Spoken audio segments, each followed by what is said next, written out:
आदरणीय सन्माननीय अभिराम भडकमकर यांना विनंती करतोय आपण आपलं या ठिकाणी मनोगत व्यक्त करावं. मित्रांनो, जोरदार टाळ्या झाल्या पाहिजेत. साहित्यिक आहेत, अभिनेते आहेत, नाटककार आहेत, पटकथाकार आहेत आणि त्याचबरोबर त्यांच्या अनेक अशा नाटकांना वेगवेगळे पुरस्कार देखील प्राप्त झालेले आहेत. सेलिब्रिटी देखील आहेत. अशा या सेलिब्रिटींना विनंती करतोय आपलं मनोगत व्यक्त करावे. सर्व काव्य रसिक हो, सर्वप्रथम शाहीर खेरटकर यांच्या वडिलांच्या पवित्र स्मृतीला मी वंदन करतो. आजच्या समारंभामध्ये त्यांचे जे काही सर्व गुरुजन या ठिकाणी उपस्थित आहेत त्यांनाही मी नमस्कार करतो.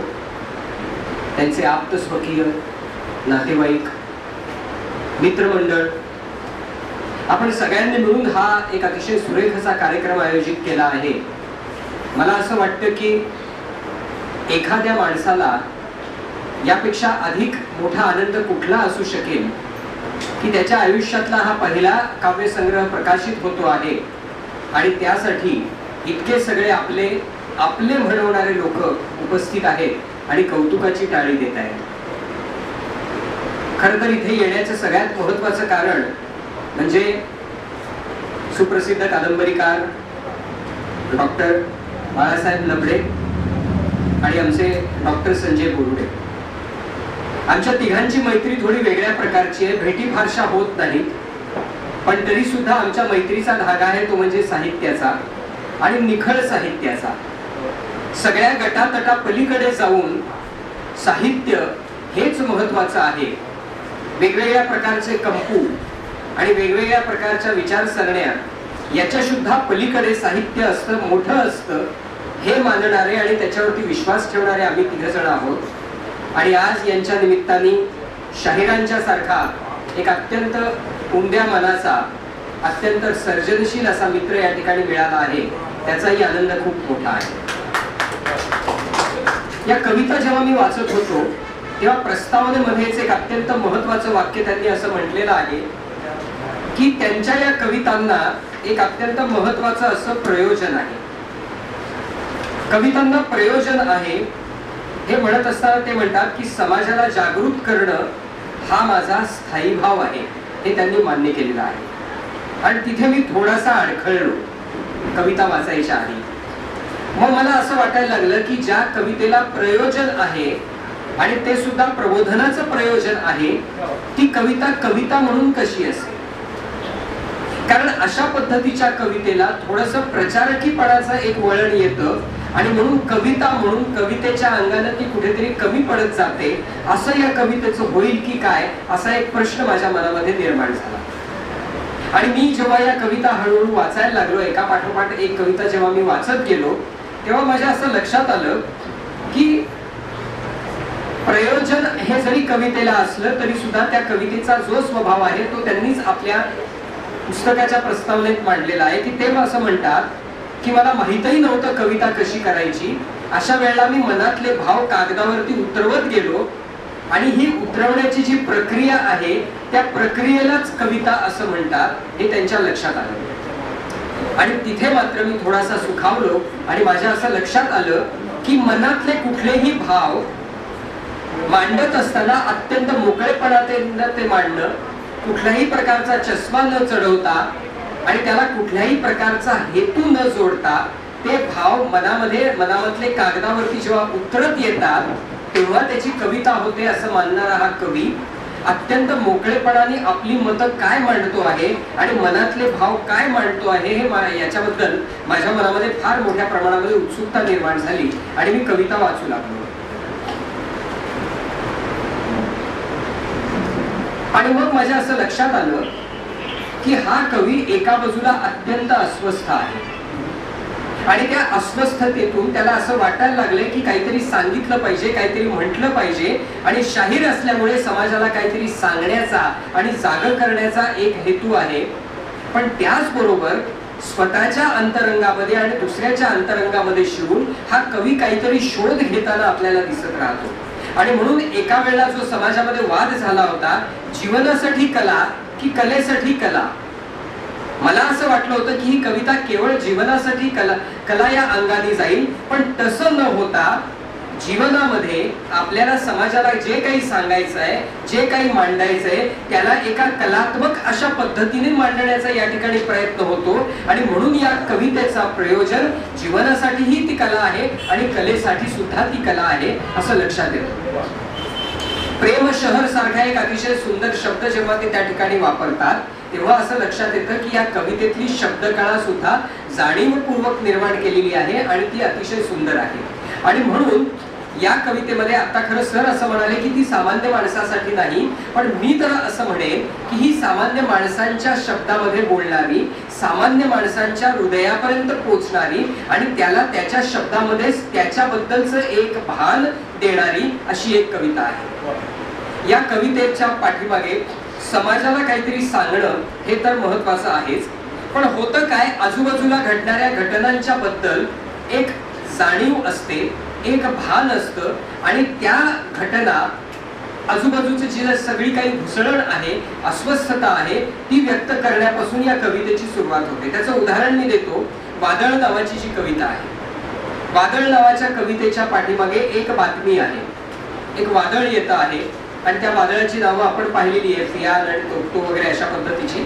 त्याचे उल्लेख याच्यामध्ये येतात आणि वादळामध्ये म्हणजे नैसर्गिक आपत्तीचं वर्णन करता करता करता ही कविता त्या घटनेपासून बाजूला जाते आणि मग व्यवस्थेने निर्माण केलेलं वादळ, धर्मसत्यांनी निर्माण केलेलं वादळ आणि माणसाच्या दांभिकपणातून निर्माण झालेलं समाजातलं वादळ, या वादळापर्यंत ती कविता जाऊन पोहोचते. आणि मग कवीला जाणवलेली वर्तमानपत्रातली वादळाची बातमी ही केवळ त्या वादळापुरती मर्यादित न राहता एकूण माणूसपण आणि मनुष्य स्वभावाच्या मनामधलं वादळ, या सगळ्या गोष्टींचा वेध जेव्हा घ्यायला लागते तेव्हा ती कविता मोठी होते. अन्यथा वर्तमानपत्रातल्या बातमीवरती जशी नाटकं लिहिली जातात तशा पद्धतीच्या नाटकांमध्ये आणि तशा पद्धतीच्या कवितेमध्ये आणि या कवितेमध्ये फरक पडला नसता. पण ही कविता एका छोट्याशा घटनेपासून एका मोठ्या अशा चिंतनापर्यंत जाऊन पोहोचते आणि म्हणून ती खूप महत्वाची ठरते असं मला वाटतं. या कवितेमध्ये व्यवस्था आहे, व्यवस्थेविरुद्ध कविता बोलते, ती शोषणाविरुद्ध बोलते, ती सामाजिक आणि राजकीय गणितांबद्दल बोलायला लागते, ती कार्यकर्त्यांशी बोलते, ती नेत्यांबद्दल बोलते, त्यातून आलेल्या दांभिकपणाबद्दल सुद्धा ती बोलायला लागते. पण हे करत असताना सामाजिक व्यवस्था आणि याच्याबद्दल चिंतन करत असताना ही कविता माणसाच्या दुटप्पीपणावरती सुद्धा जेव्हा बोट ठेवायला लागते तेव्हा ती फक्त सामाजिक राहत नाही, तर एकूण माणूसपणाची चिरफाड करायला लागते. माणूस कसा आहे आणि त्यानं कसं असलं पाहिजे याच्याबद्दलचं भाष्य करणारी ती कविता व्हायला लागते. याच्यामध्ये दोन गोष्टी आहेत. ते म्हणजे समाजातली ती माणसं यांच्याबद्दल ते जेव्हा सांगायला लागतात त्याच्यामध्ये याची देही याची डोळामध्ये ते असं म्हणतात, मी जागीच उभा ते येऊन धडकले, मी स्तब्ध शांत तरीही तेच भडकले. याच्यामधला ते हा कोण आहे असा जेव्हा मी विचार करायला लागतो तेव्हा मला असं लक्षात येतो तो समाज पुरुष आहे. तुम्ही आम्ही आहोत. आपल्यामधल्या या सगळ्या प्रवृत्ती आहेत आणि म्हणून ती किंवा ते ही जी प्रवृत्ती आहे या प्रवृत्तीबद्दल ते बोलायला लागते. मला समजावले आपण फार छोटे, ते असावेत सत्यवादी, आपणच खोटे. तसंही हल्ली ओरडून होतो उपयोग शून्य, हवामान सध्या बरे नाही, करावे मान्य.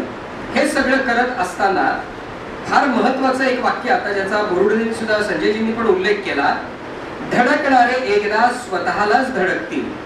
मला हे फार महत्वाचं वाटतं.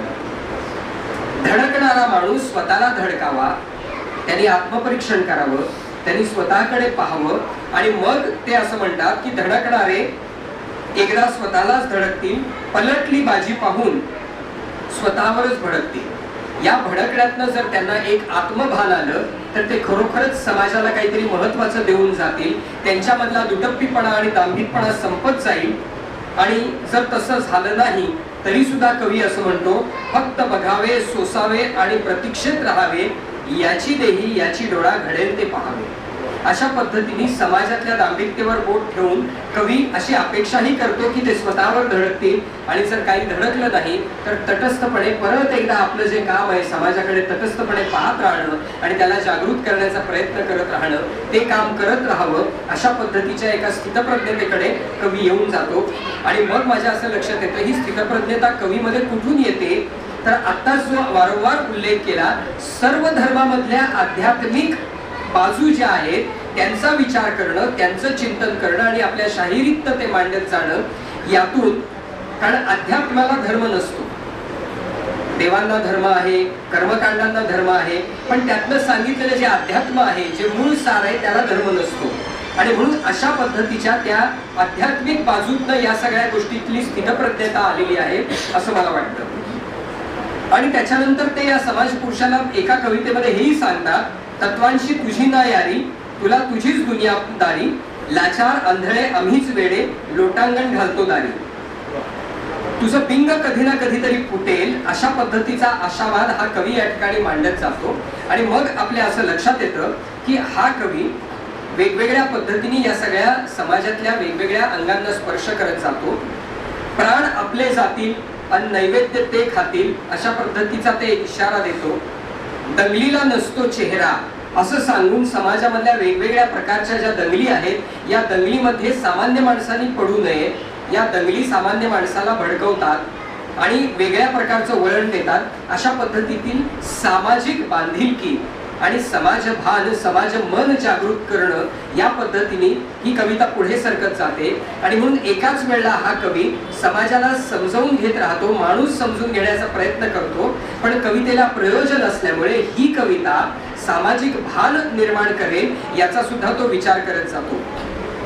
स्वतःकडे सुद्धा तो पाहतो आणि समाजामधल्या मोठमोठ्या लोकांच्याकडे पाहिल्यानंतर, खऱ्या अर्थाने महामानव असलेल्या लोकांच्याकडे पाहिल्यानंतर तो म्हणतो, अहंकाराचं गाठोडं आम्ही बाजारी विकावं.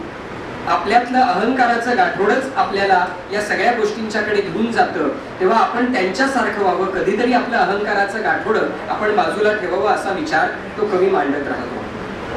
शाहिरांच्या कवितेमधल्या दोन अत्यंत महत्वाच्या गोष्टी आहेत, ज्यांनी त्यांचा वैचारिक पाया समृद्ध केलेला आहे हे लक्षात येतं.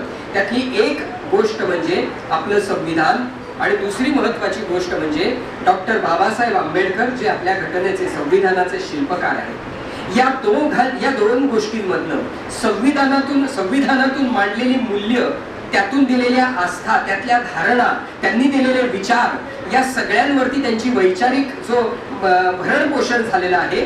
आणि डॉक्टर बाबासाहेब आंबेडकरांचे विचार आणि त्यांचं सगळं आयुष्य, यातून जे काही समोर प्रकट येतं, त्यातून त्यांच्यामधला माणूस घडत आलेला आहे. आणि म्हणूनच ते म्हणतात की मला कसलंही लेबल लावून घ्यायची गरज नाही. आज डॉक्टर बाबासाहेब आंबेडकरांना आपण कोणत्याही प्रकारचं लेबल लावू शकत नाही, त्याच्या पलीकडे ते गेलेले आहेत. कवी त्या पद्धतीने आपलं आयुष्य जगत जातो आणि तिथपर्यंत पोचायचा प्रयत्न करताना आपल्याला दिसतो.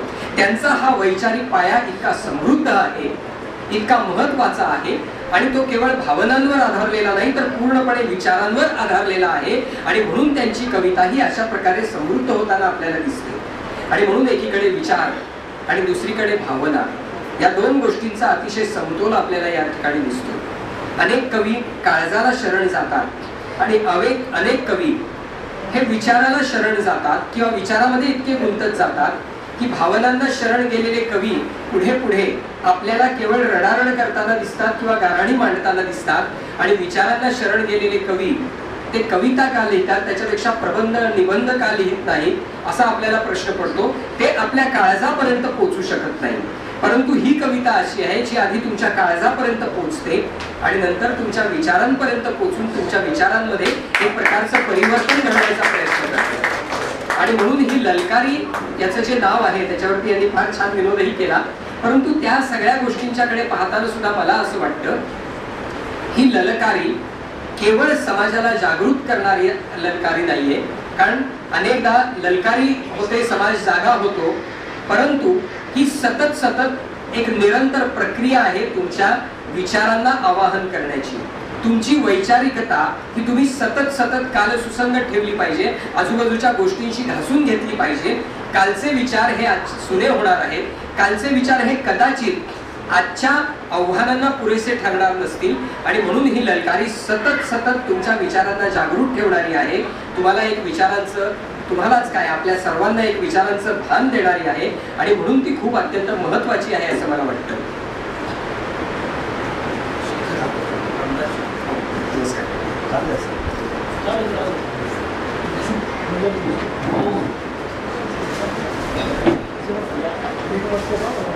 आमदार साहेबांचं आपण टाळ्या वाजवून स्वागत करूया. आणि म्हणून मी शेवटी एवढंच म्हणेन, हा त्यांचा पहिला काव्यसंग्रह असला आणि तो उशिरा आलेला असला तरी सुद्धा आतापर्यंत समाजामध्ये फिरणं, समाज पाहणं, माणूस शोधायचा प्रयत्न करणं, माणूस नावाचं हे यंत्र समजून घेण्याचा प्रयत्न, या सगळ्या धडपडीचा जो सगळा सारांश आहे तो सगळा सारांश, तो निचोड या कवितेमध्ये आपल्याला उतरलेला दिसतो आणि म्हणून तो खूप महत्वाचा आहे. कुठल्याही अशा प्रकाशनाला गेल्यानंतर एक अत्यंत वाईट प्रश्न आपण विचारतो, तो सहजपणे विचारतो की आता पुढे काय. आणि कवी असं म्हणतो की अरे आत्ताच तर पुढे कविता निर्माण झालेली आहे, संग्रह आलेला आहे आणि आता लगेचच पुढे काय असं पण विचारत आहात. परंतु ही कविता इतकी आश्वासक आहे आणि आपल्या मनामध्ये इतकी उत्सुकता निर्माण करणारी आहे की खरोखरच पुढे काय असा प्रश्न आमच्या समोर पडलेला आहे. त्याचं उत्तर लवकर आणि लवकर लवकर शाहिरांनी देत राहावं अशी विनंती मी त्यांना करतो. मनपूर्वक शुभेच्छा देतो. या कवितांचा आनंद दिल्याबद्दल शाहिरांचा अत्यंत मनापासून आभार मानतो. धन्यवाद.